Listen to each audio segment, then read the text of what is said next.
মাস্কের মুখের আদলে বানানো একটি রোবোটিক কুকুর যদি আপনার দিকে তেড়ে আসে কেমন লাগবে? ভয় পাবেন নাকি সেলফি তুলবেন?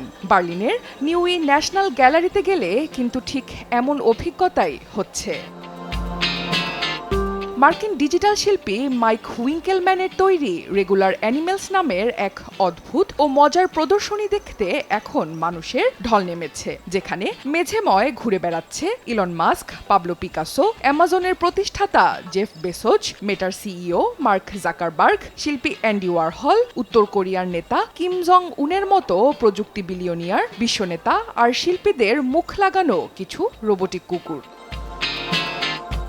এই যান্ত্রিক কুকুরগুলো শুধু যে লেজ নাড়িয়ে ঘুরে বেড়াচ্ছে তা নয়, এরা দারুণ ক্রিয়েটিভও। আপনি সামনে গেলেই এরা আপনার ছবি তুলে ফেলবে। যেমন পিকাসো কুকুর আপনার ছবি তুলে সেটিকে কিউবিজমের অদ্ভুত স্টাইলে রূপান্তর করে প্রিন্ট করে দেবে। আবার ওয়ারহলের রোবটটি অ্যান্ডি ওয়ারহলের স্ক্রিন প্রিন্টের মতো ছবি বের করে দেবে। হাস্যকর শোনালেও এখানেই প্রদর্শনীর আসল টুইস্ট।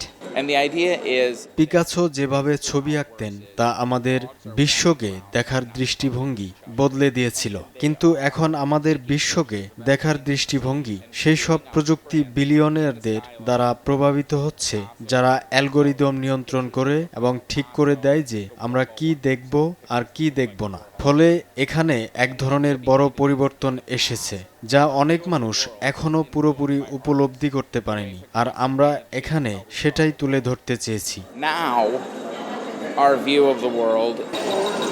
প্রদর্শনীর নাম রেগুলার অ্যানিমেলস রাখার পেছনেও রয়েছে দারুণ এক টুইস্ট। কৃত্রিম বুদ্ধিমত্তা এবং রোবোটিক্সের দ্রুত উন্নতির ফলে ভবিষ্যতে এমন ভাস্কর্য বা প্রযুক্তি আরও সাধারণ হয়ে উঠবে।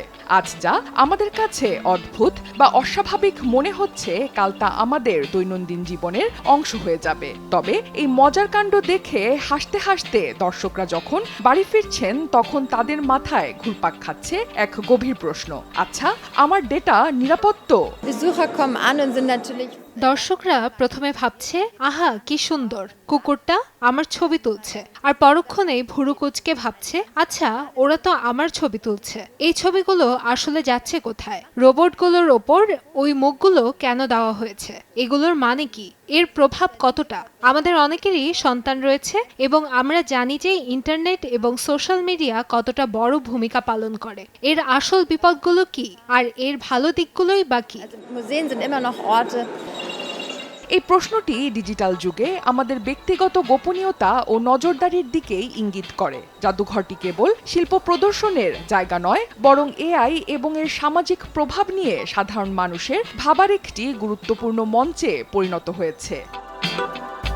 2025 সালের আর্ট বাসেল মিয়ামি বিচে প্রথমবার ঝড় তোলার পর এই রোবট কুকুরগুলো এখন বার্লিনে রীতিমতো সেলিব্রিটি।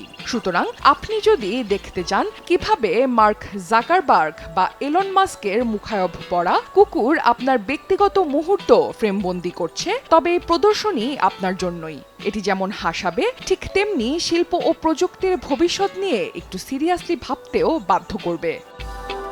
অনন্যা দাস, সময় সংবাদ।